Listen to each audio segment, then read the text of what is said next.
Good afternoon, ladies and gentlemen. It is great to have you here today. As you can tell, I have with me the Secretary of Education, Arne Duncan.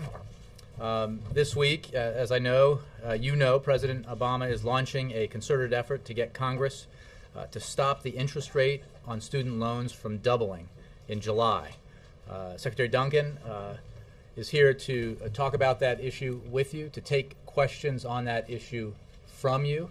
He can also take questions on other issues related to education. You know, it's worth noting that Secretary Duncan oversees the implementation of the President's education agenda, his vision for investment in education and education reform. And that latter piece, the education reform, is something that, in a way that is often unnoticed or unmentioned by folks in Washington, has enjoyed broad bipartisan support.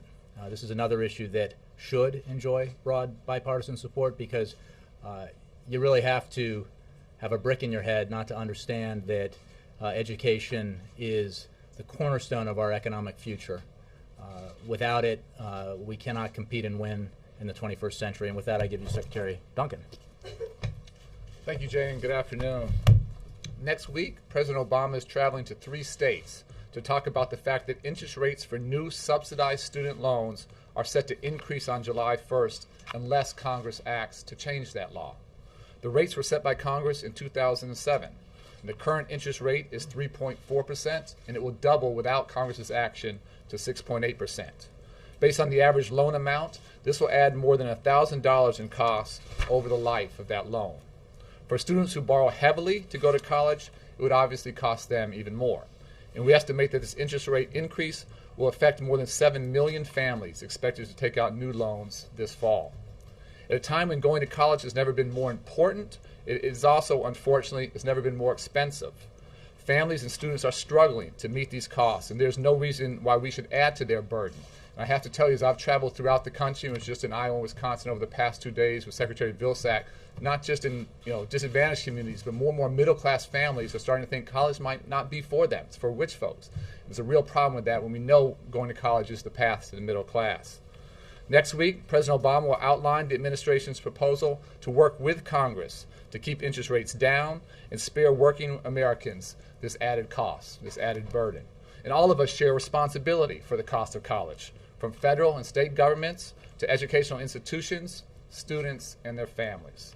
And because this issue is so important to our economy and to our future, our administration is doing more than ever before to address it.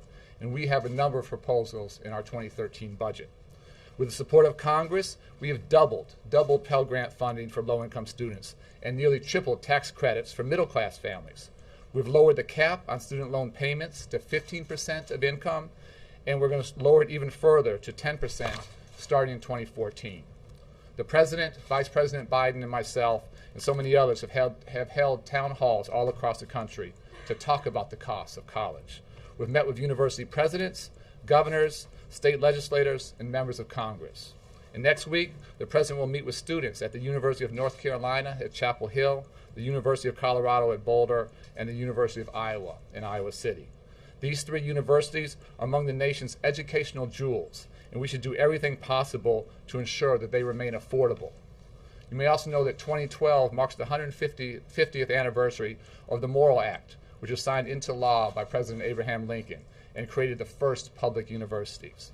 I think we have an amazing opportunity to honor Lincoln's vision and secure our economic future by working together to ensure that college remains affordable for all Americans. I'll stop there. I'm happy to take any questions you have. Yes, sir.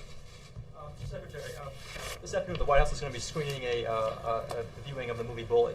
One piece of legislation that will protect LGBT students against bullying is called the Student Non-Discrimination Act to prohibit harassment and discrimination against LGBT students in school.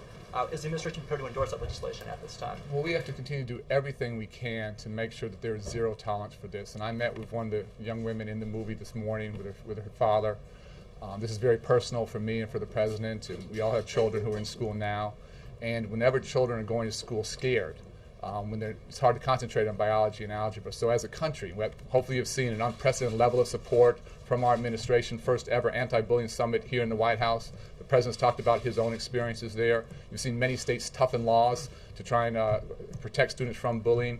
But until our children are safe and secure at recess, in the morning, after school, and it's not just physical bullying, it's cyber bullying, as you know. And I'll tell you, some of my toughest meetings have been with parents who have lost their children, who have committed suicide due to the impact. So we all have to continue to work together. I think this movie is very tough, it's very hard-hitting, but it tells the truth, and hopefully will create a greater awareness around the country. This cannot be a normal rite of passage. Can't accept it. Yes, ma'am. Legislation? Is the president going to call next week for a 1 year or temporary freeze in the interest rate, or is he going to ask Congress to pass a permanent? Well, I think we need to fix it now. We have an immediate crisis. Let's fix it right now, but let's think about the long term as well. And again, this has always enjoyed bipartisan support. We have to educate our way to a better economy. We know the jobs of the future are going to go to those folks with some higher education. And so to not do this together just doesn't make sense to me. So you would support a short term, such as a 1 year freeze? Well, I think we need to get the immediate issue dealt with now, but let's all work together as a country to work on a long-term issue as well. Yes, sir. Secretary, what do you say to Republicans who call this a created controversy, that this is a deadline that comes out of Democratic legislation, that this is coming up right before an election, that the president is taking it out on the campaign trail? How do you respond to those criticisms? Again, the facts are very, very simple. This passed in 2007 with broad bipartisan support, signed by a Republican president. We all understand that if we want to keep jobs in this country, we're not competing in our little districts or in our states. We're competing against India and China and Singapore and South Korea. And if we want to keep those good jobs here, we have to have an educated workforce. And I have lots of data. I mean, you guys all know this, but over the past year, if you have less than a high school diploma, there's been a decrease of about 200,000 jobs in this country. If you have some college or an associate's degree, an increase of about 750,000 jobs. And if you have a bachelor's degree or more, have had about 1.4 million new jobs created. And we know those trends are only going to continue.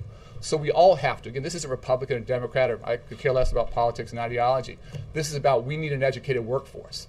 And it's fascinating to me that in a really tough economic time like this, we have 2 million high-wage, high-skilled jobs that are unfilled because we're not producing the employees with the skills that employers are looking for. And I can't tell you how many CEOs I've met with and the president's met with who have said, we're trying to hire now. We're not trying to export jobs, but you're not producing the workers. We don't just have a jobs issue now. We have a skills crisis. We have a skills gap.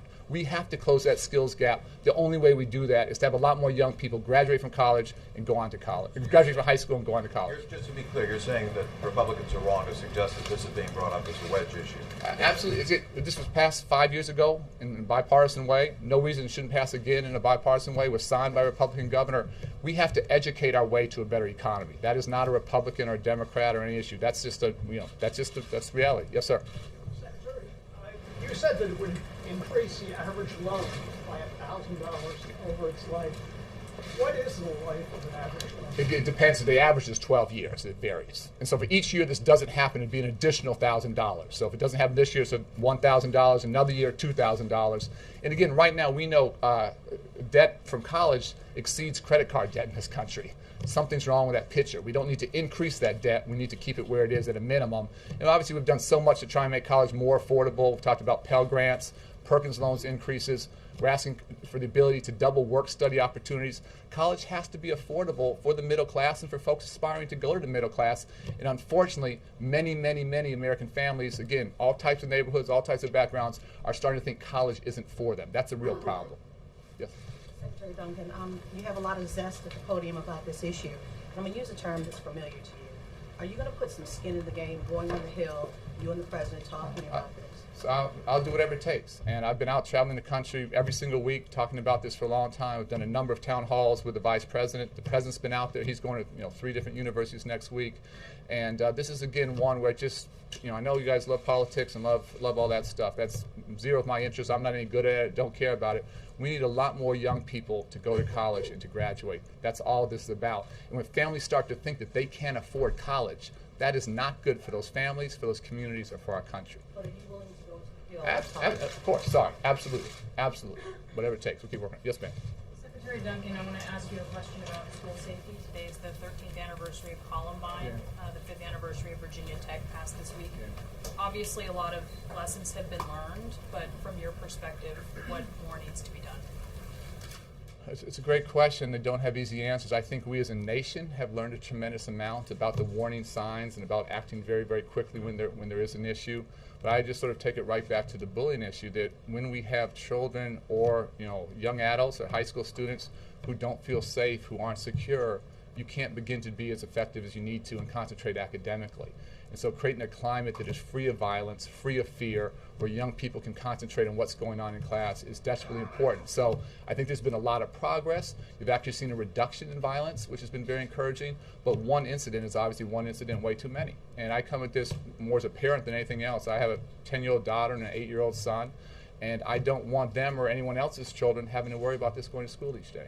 Can you also speak, aside from the bullying aspect, the mental health aspect? Yeah. Because on, for instance, both of those shootings, that may have played a bigger role than bullying or an atmosphere of violence identifying. So I think, I think that's correct. And universities, peers, fellow students, when we're seeing something that doesn't feel right or doesn't look right, raising those alarms early and letting folks know that this is a student or a young person or a young adult, with some issues that are worrying. We have to have those conversations. And so often in these situations, not always, but so often, there's some signs, there's some indications that this person isn't stable. And I think we have to take those, unfortunately, we have to take those very, very seriously. It's not something we can sort of blow through. Yes, sir. Yes, so Mr. Secretary, Congressman Klein's office sort of just issued a statement as you're coming to the podium, basically saying that no one's offered a serious proposal, meaningful proposal to pay for this $6 billion stopgap. What do you see as the way to pay for this so that we're not just borrowing more money, adding to the deficit, Well, I think et the cetera? President's budget contained a number of proposals to pay for it. And again, it's something we want to work very closely with Congress to do. And we need to pay for it. We're committed to paying for it. Lots of ideas out there. President will talk more about that next week, but absolutely want to work with Congress. I have tremendous respect for Chairman Klein. We've had a very, very good working relationship. And again, this is the right thing to do for the country and for his families in Minnesota. Yes, sir. Thank you, Mr. Secretary. How would you go about balancing the reality of the cost of college with the concerns out there that allowing more access to more credit would create possibly a student loan bubble down the road and actually increase college tuition? So again, I think the most important thing we can do is to have young people go to college and graduate. And that's the best investment we can make. And when that debt is manageable, obviously, if you have no debt, that's maybe the best situation, but this is not bad debt to have. In fact, it's a very good debt to have, and we have all kinds of data, not just around jobs, but around how much your earning potential throughout your lifetime goes up from high school graduate to 2 years degree to 4-year degree. So this is the best long-term investment we can make. But we are worried about debt going higher and higher.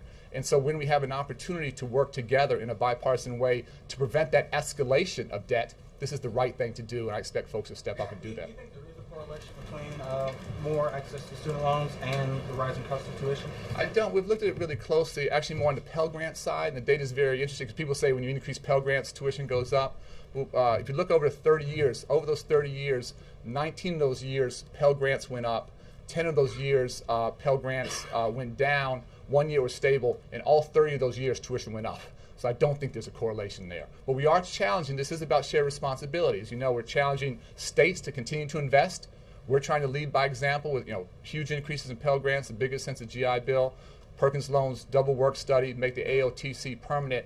But states have to invest. We can't do this by ourselves. And universities have to keep down their tuition and also build cultures around completion. We're trying to do a lot to provide greater transparency and scorecards so families can make good choices about which university is going to provide a great education, but also be at a reasonable cost. I think that transparency, but that shared responsibility is hugely important. Mr. Secretary. Yes, sir. Thank you, sir. As far as President Obama and Single Knowledge Initiative is concerned, some education delegation from India is in town, and they are talking about the opening of 100 or more community colleges in India. Yeah. So, and high-level delegation is coming, of course, the conference in June in Washington, D.C. So where do we stand on this initiative, sir? Yeah. Well, I've met repeatedly with my counterpart, the education minister from India. He's a remarkable man. And we think we have challenges here. You're trying to go to scale at an amazingly rapid rate. And I've said repeatedly, whatever we can do to be helpful, we want to do that. My Undersecretary, Martha Cantor, is a former community college president. It's the first time anyone of that stature in our administration, any administration, has had that community college background. And so whatever we can do to partner with the leaders from India, we want to do that. It's a very, very ambitious goals, but we want to see them achieve that. Just to follow, once India was a house of knowledge hundreds of years ago, and today India also has hundreds of thousands of colleges and universities and schools and so forth. So how U.S. can help Indian students and India can help the So Americans? we're all in this together. And again, this is what I really believe: a rising tide lifts all boats. And the more we have an educated workforce here in America, the more we have an educated workforce in India, the more we have that next generation of both employees and consumers. That's great for the world. And so we want to partner together. We have, I think, still the best system of higher education in the world. We have amazing, amazing community colleges. I was at 3 over the past 2 days in India, not in India, in Wisconsin and Iowa. And whatever best practices we can share, whatever we can do to help India as they go in this very ambitious growth trajectory, we want to do that. Yes, sir. Secretary, what's so special about these 3 universities that the president's going to visit besides the states they're in? Do they have a higher rate of students using loans Well, or something? these are big flagship universities, and again, it's not just the private 4 years, it's the public 4 years that folks are really having concerns about paying for. And a lot of universities. Why these 3? Again, these are big, major flagship universities with large student populations, and these are the kinds of families, middle-class families, that are having a hard time paying for this. And what we want is more and more young people going on to these type of universities, not feeling that college isn't for them. I'll tell you, just yesterday in Iowa, I talked to a high school senior who happens to be a twin. Talked to her brother wasn't there, but she said her family is thinking they're going to have to choose which one of them should go to college next year. It's a really deep conversation. And no family should have to choose this child or that child. Another young person is one of 4 in their family. They're trying to figure out, does the older one not go, or does the younger one not go? These are the very real conversations. This is a high school student at East High School in Madison, Wisconsin.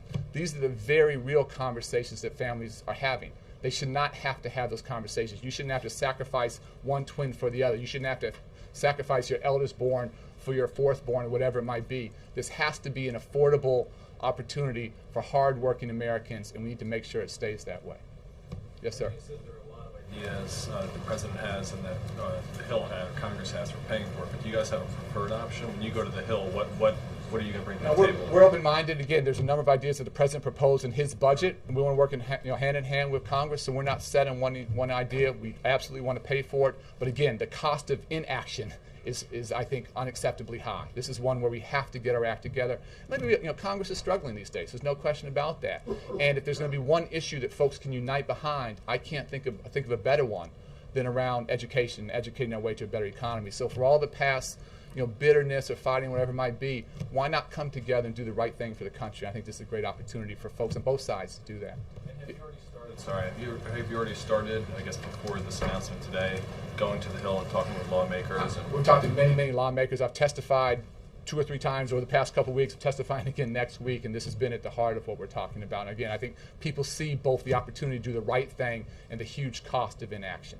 Yes, sir. You're talking about everything from the family side, paying whatever the colleges ask. What are you doing to rein in the dramatic rise in tuition?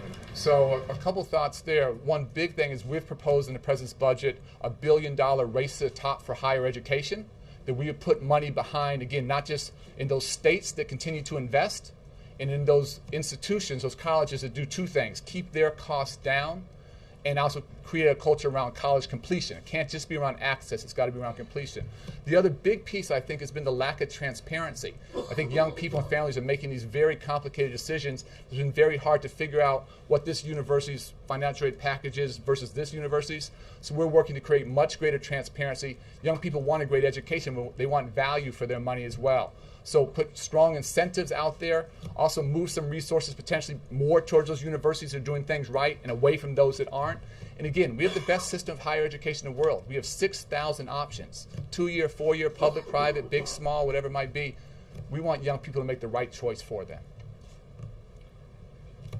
Thank you. Thank you, Secretary Duncan. Thank you all for your questions. Thanks so much.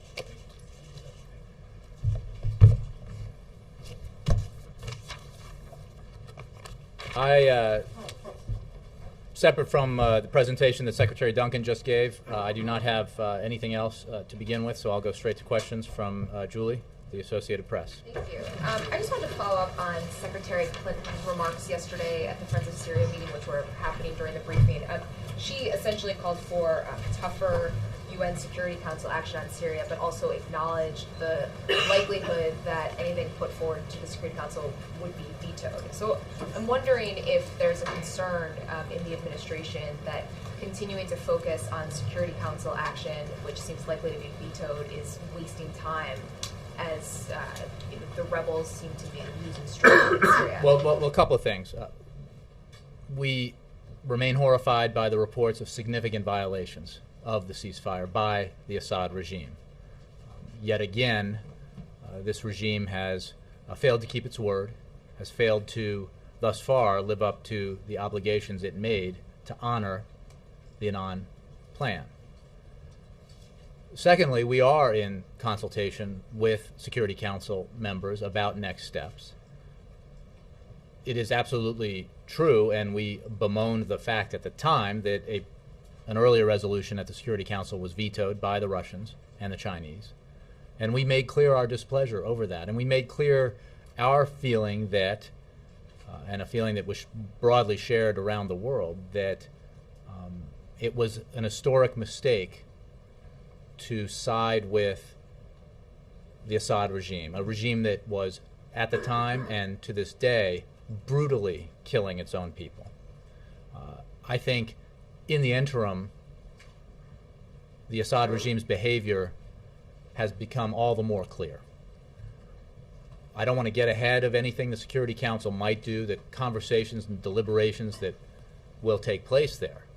But it is worth noting that we did have unified support around the Annan plan. We do have that support on the Security Council.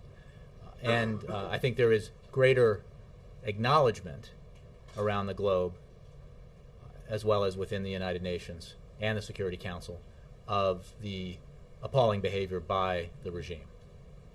Do you think that increases the likelihood that a tougher...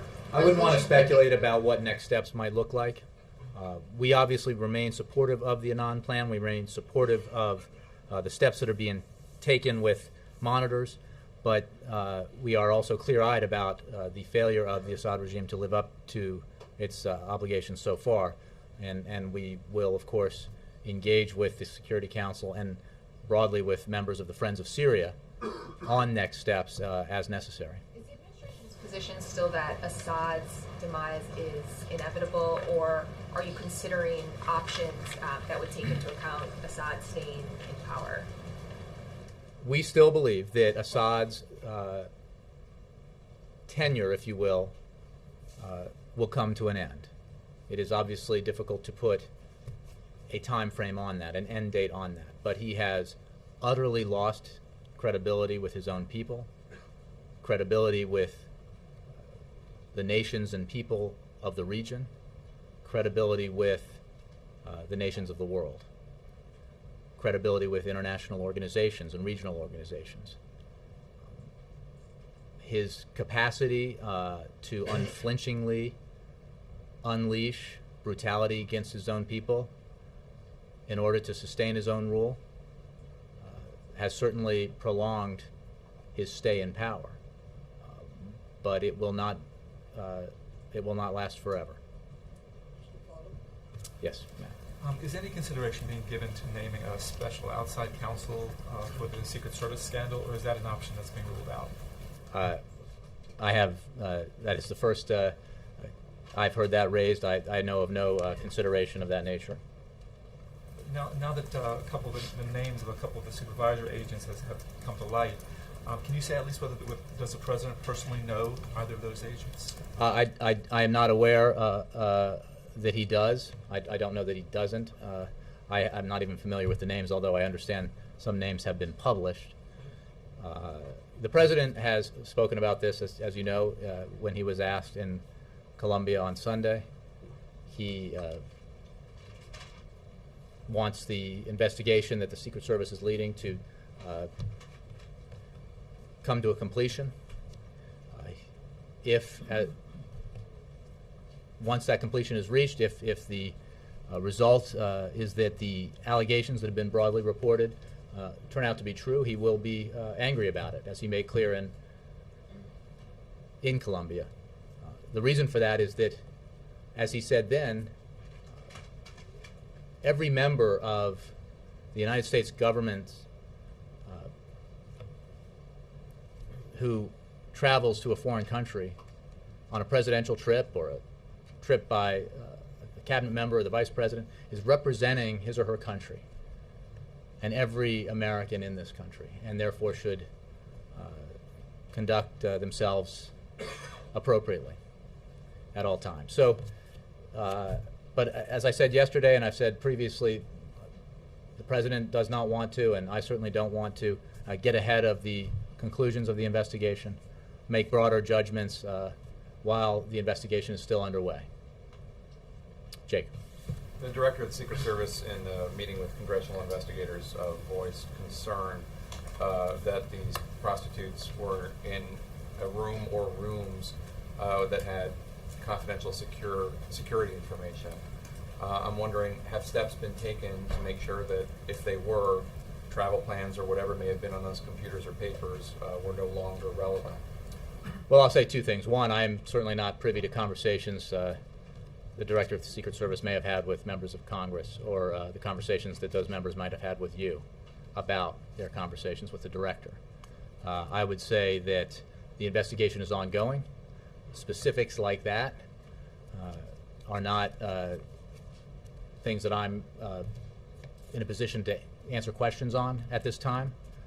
And matters of security in general, presidential security, are handled by the Secret Service and are generally not things that we discuss for reasons of security. But I understand the question. I understand, at least hypothetically, what a concern like that would be and why it might exist. But I would ask you to patiently wait for the conclusions of the investigation before either the Secret Service or the White House addresses those kinds of questions. Jay, as I'm sure you know, it's been reported, I think by the Washington Post to begin with, that one of the agents in question, or one of the officials from the Secret Service in question, had on his public Facebook page a picture of him with Governor Palin with an inappropriate remark about checking her out. This was before the incident. This picture had been posted. Does that cause the President or anybody in the White House to question whether or not Director Sullivan's oversight was sufficient?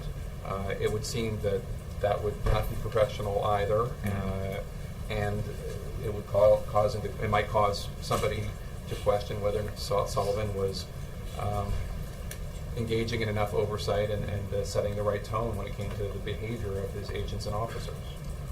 Well, I did see the report that you mentioned, but that represents the entirety of my knowledge about it. I have not had any conversations with the President or others here about that specific report that I assume happened even prior to President Obama taking office. Stepping back, the broader question of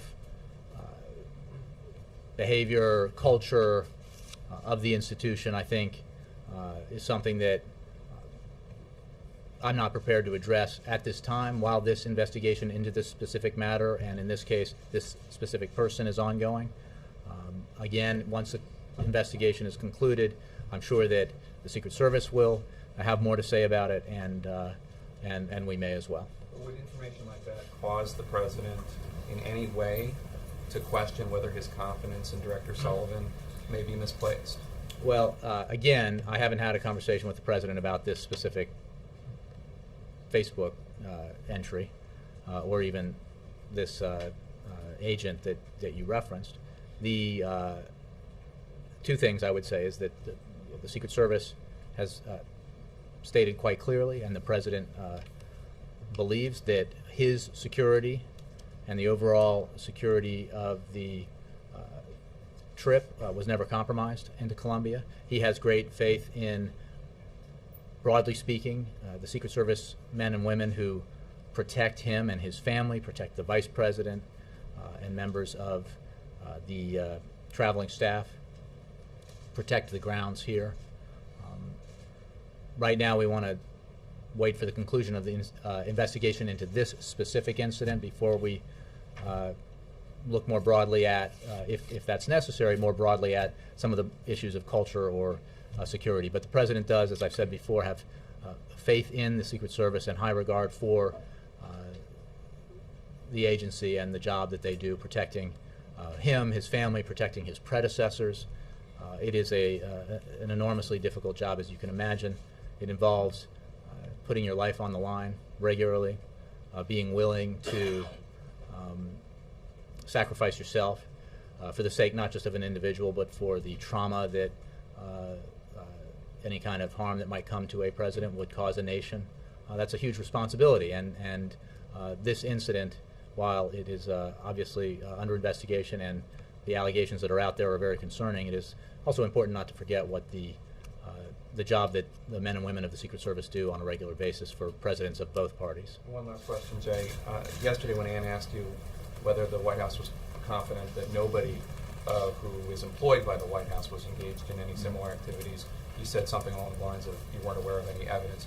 Has anybody in the White House looked into whether any of the traveling staff or the advanced staff or anyone at all had anything to do with any of this? Well, when I got that question yesterday, it was the first time I had heard anything like that. I have no reason to believe, I do not know otherwise, that this did not involve anything but the agents and the military personnel. We are in regular conversation with senior members of the White House staff, are in conversation with the Secret Service, getting briefed on the progress of their investigation.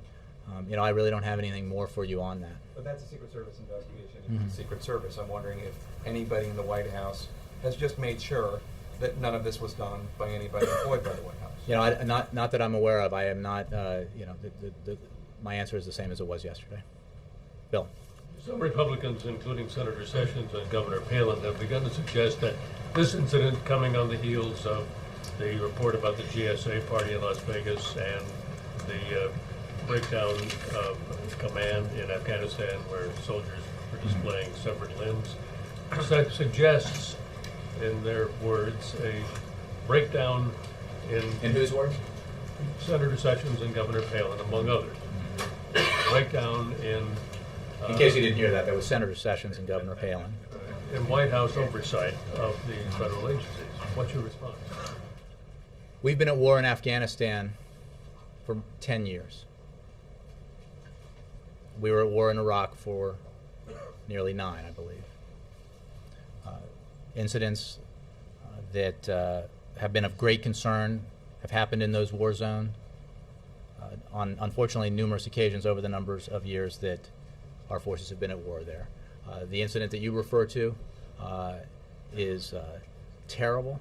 It does not represent the standards of the U.S. military or the conduct with which the overwhelming majority of American men and women in Afghanistan and before that in Iraq conduct themselves.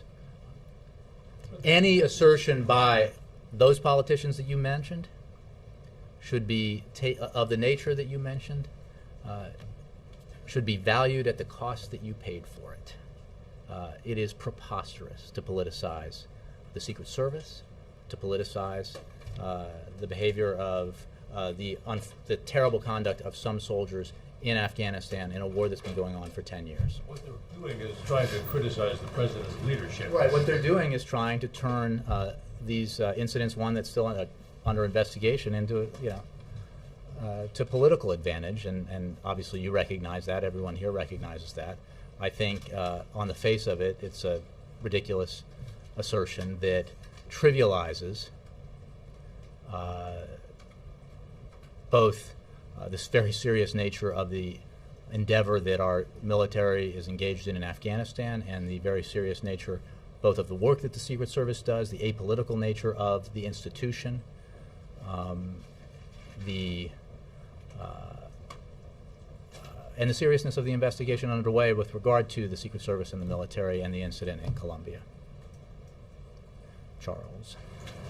Just to follow up quickly on Jake's question about the White House advanced staff, is there no process? I mean, there's there's not a concern of saying, hey, Here's you know, what I I'm mean, I gonna can do. tell you what What our, I'm not going our to own do news is answer organization. questions about random rumors. It's not about rumors. That Has there been some sort of just double checking to make sure White House advance staff weren't we involved are, in this? from the beginning, from the moment that this was made public and an investigation was launched, we have been in regular touch with the Secret Service and obviously with the Pentagon about this incident.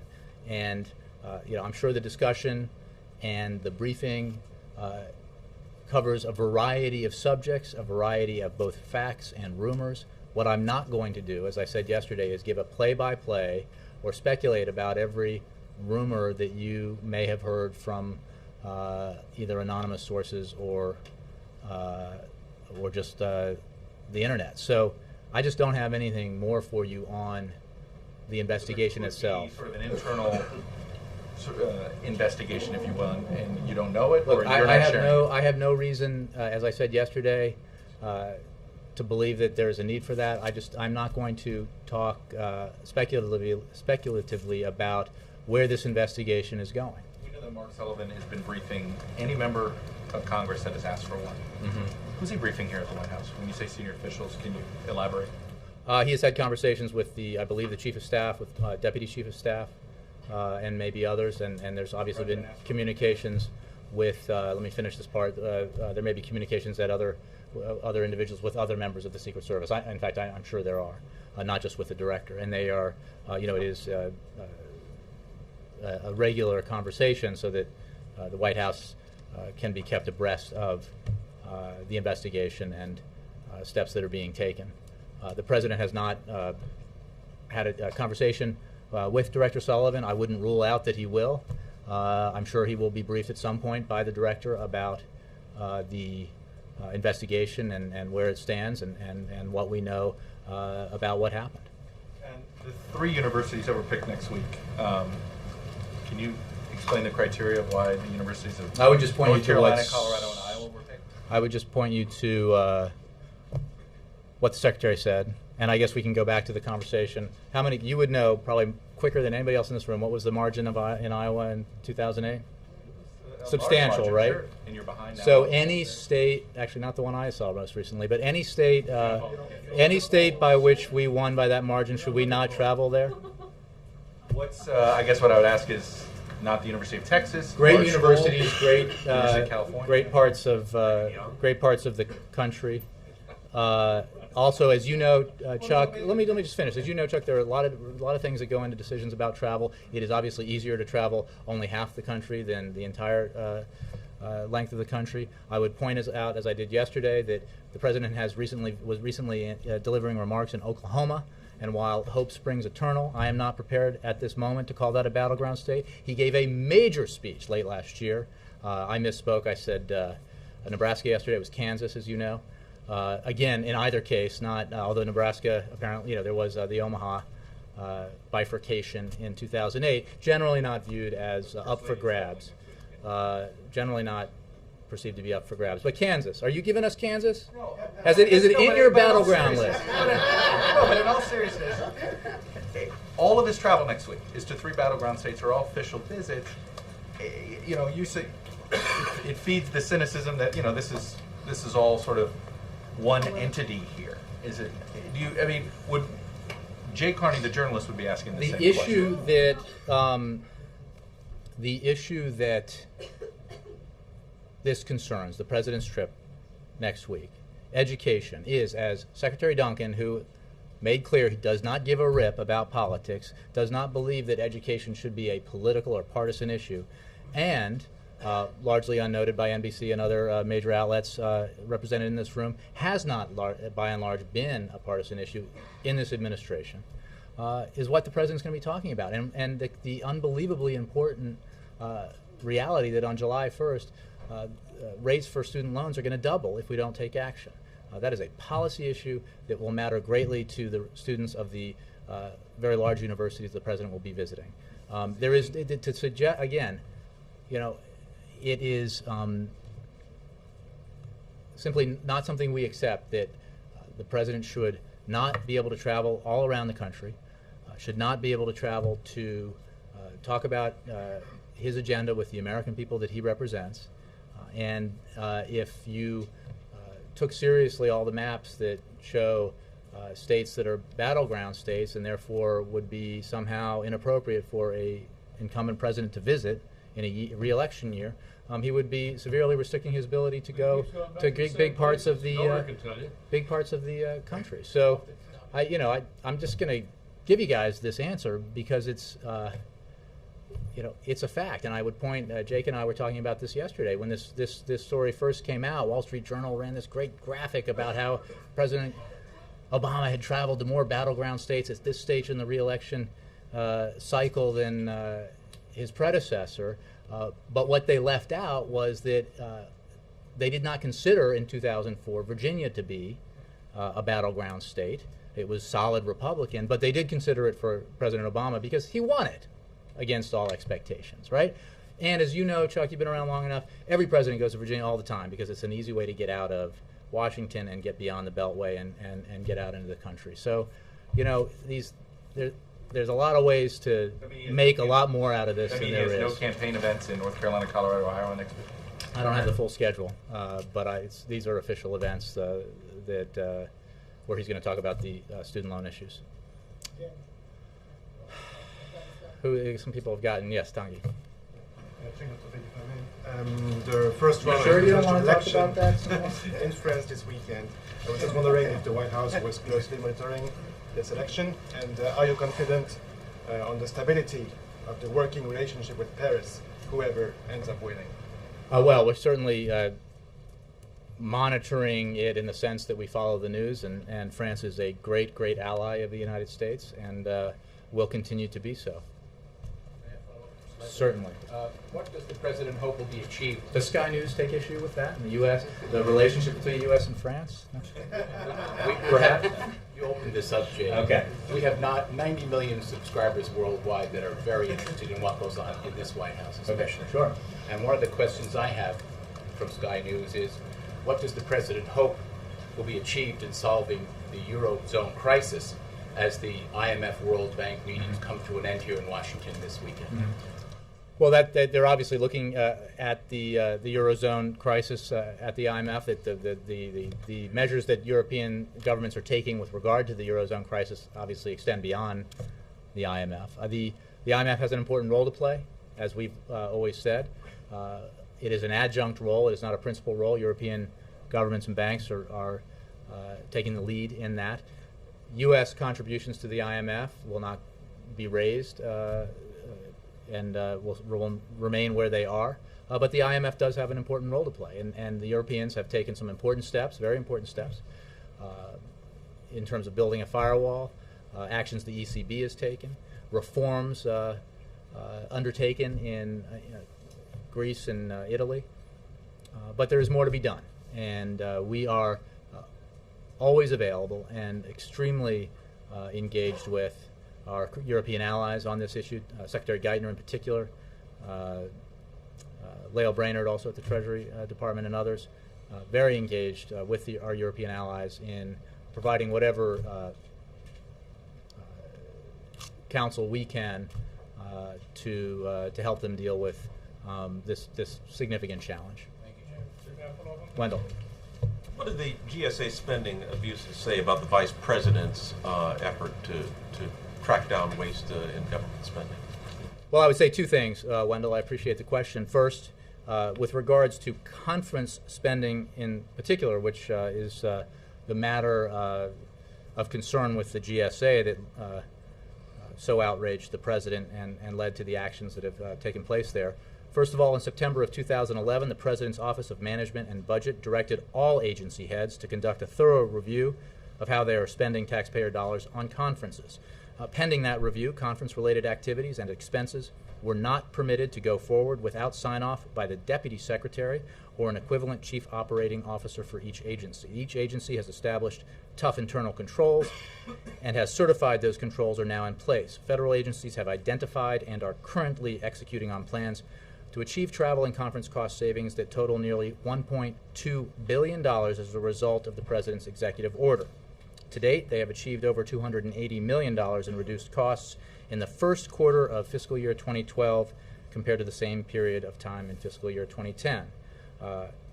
Broadly, the administration's efforts to streamline federal spending on conferences is a part of the president's broader campaign to cut waste initiative, which is led, as you noted, by the vice president, and which has already reduced costs by tens of billions of dollars by eliminating inefficient or unnecessary spending. We've worked to cut excess real estate costs by $1.5 billion, realized over $1.4 billion in cost reductions by slashing spending in administrative areas such as travel, fleet, and printing, avoided $4 billion in costs by turning around, downsizing, or eliminating IT projects that were over budget or behind schedule, saved millions in production costs by halting the minting of dollar coins that are not needed, and I'm sorry if you're a collector, prevented $20 billion in improper payments, and put an end to skyrocketing contracting costs, exceeding the president's goal to reduce contract spending by $40 billion. I'm so glad you asked, because the record is quite impressive. On another matter, there's another bit of legislation tied to the Keystone Pipeline. President... You mean the Keystone Pipeline is yet again tied in a non-germane way to another piece of legislation? Yes. That's the way you want to look at it. Is there a veto threat out for that? I think there's no other way to look out for it. Look, I don't know if we have a SAP out. We do. Yes, we do. And but let's be clear.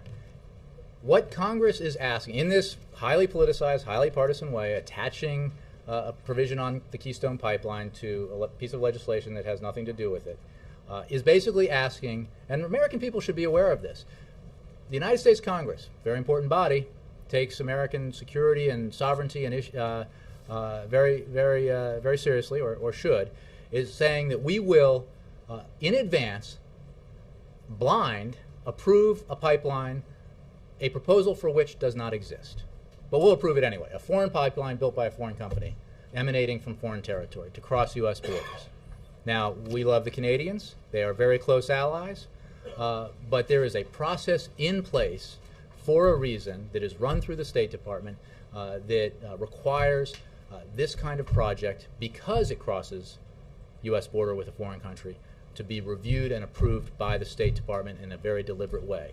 When this company, if this company and when this company submits a new route, a new proposal for the route of this pipeline, it will absolutely be given unbiased and appropriate consideration in the proper way, in the way that's been done for decades under administrations of both parties, and decided in the manner that it is always meant to be decided.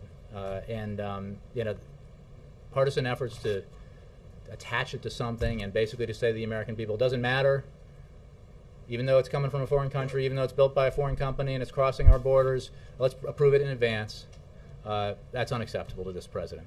And I would remind you that we are only in this situation because the Congress did this once before already. And we only had concerns originally and delayed the process because, or at least in part, because of concerns raised about the original pipeline route by the governor of Nebraska, who is a member of the very same party as those who support this noxious amendment. Brianna. On Keystone, by obviously keeping his options open on whether he ultimately will okay. He cannot okay, and the State Department cannot okay a pipeline proposal that does not exist. It would be preemptively sacrificing American sovereignty. Okay, but in terms, sure. He hasn't indicated, any willingness aside from you can't okay a permit. I'm not talking about the permit. I'm talking about rhetoric. He's upset a number of groups, from big oil to environmentalists, parts of labor, Democrats on both sides of the issue, Canada. Are you making my case about why he's just doing the right thing? It seems like the only folks who are happy with it are Republicans, because they can keep pounding him on the issue. So how has it been a detriment to President Obama, this issue? Has this been I will leave it to commentators, reporters, and others, historians eventually, to decide that. What I know is that at the time that the delay was announced because of the need to find an alternate route, it was done because there were great concerns about the proposed route and the aquifer in Nebraska. Not at the time. Well, there is no, but what route? The route that was submitted to Nebraska yesterday. And It goes oh, around well, the but aquifer. you just said, I'm sorry, where has it been submitted? Yes, like you said yesterday. Nebraska, not to the U.S. State Department, which is where it has to be reviewed. And maybe that'll be submitted very soon, and once it is, a process will begin in accordance with existing precedent, decades of precedent, administrations of both parties, and it will be reviewed appropriately. But the route was changed in no small, for no small, how do I say this? I'm getting tired here. But in large part because the Republican governor of Nebraska asked it to be changed, or asked it not to go through the aquifer there and threaten potentially the water supply of that state. So, does it hurt us politically? I just don't know. I'm not a keen enough analyst to assess that. What I do know is this is the kind of thing that has to be judged on its merits. As the president said in Cushing, Oklahoma, the company is absolutely welcome to submit a new pipeline proposal, and the process will begin again. On Syria, it seems the Annan plan right now isn't working in terms of ceasefire or pulling back troops. There are some reports that you're working on a plan B. There's some reports there is no plan B. So which is it? As I said earlier, when I was asked about Syria, the Secretary of State's remarks, we are very concerned about the blatant failure of the Assad regime to fulfill its obligations under the Annan plan. The fact that the ceasefire is clearly not holding, is far from complete. And we will, if it does not succeed, if there is not a change in behavior by the Assad regime, if the ceasefire does not take place and the other points of the plan are not fulfilled, we will obviously continue to consult with our allies and partners, as well as other members of the UN Security Council, about next steps. What I don't have. There is no plan B. Well, no, I didn't say. We're continuing to consult, and I'm sure that will continue to consult for next steps. Sounds like then there will be a plan B, which would mean there isn't a plan B right at this moment. It means that there is no need to announce. We are not prepared to announce an additional step or a new step to be taken either by the United States, by Friends of Syria, or the United Nations Security Council at this time. But you can be sure that we are discussing next steps and options with our allies and partners. Thanks, Jay. Last one, Margaret. Yep. Thanks. Have you had a chance to see the latest from the Congressional Budget Office? I'm getting emails. I usually wait patiently for the latest, but I haven't seen it. I want to ask you about it, but I haven't had a chance to read the whole thing myself. But as we've been sitting here, it's rolling in. This question's going nowhere, Margaret. Well, what it's saying. I haven't seen it. You haven't seen it. What it's saying is that the president's proposed budget would reduce economic output by some percentage, and the Speaker's office is reacting to it, saying, I haven't seen it. I have not heard this. Do you expect you to make any reaction later today? Let me see what it is you're referring to. I'll check my inbox. Thanks, guys. Oh, bless you. The schedule for the week of April 23rd, 2012. On Monday, at a time when Americans are engaging in Holocaust Days of Remembrance, President Obama will deliver remarks at the United States Holocaust Memorial Museum in Washington, D.C. The president will also tour the museum with and be introduced by Nobel Peace Prize laureate and Holocaust survivor Elie Wiesel. On Tuesday morning, the president will honor the 2012 National Teacher of the Year and finalists at the White House, thanking them for their hard work and dedication each and every day in the classroom. On Tuesday afternoon and Wednesday, the president will travel to North Carolina, Colorado, and Iowa to launch an effort to get Congress to prevent interest rates on student loans from doubling in July. On Tuesday, the president will visit the University of North Carolina at Chapel Hill and the University of Colorado at Boulder. Also on Tuesday, the president will host an on-the-record conference call with college and university student journalists. On Wednesday, the president will visit the University of Iowa. At the event, he will speak with students about the critical need for Congress to act. On Thursday, the president will attend meetings at the White House, and on Friday, the president and First Lady will meet with troops, veterans, and military families at Fort Stewart in Hinesville, Georgia. Thank you all very much. I hope you have a great weekend.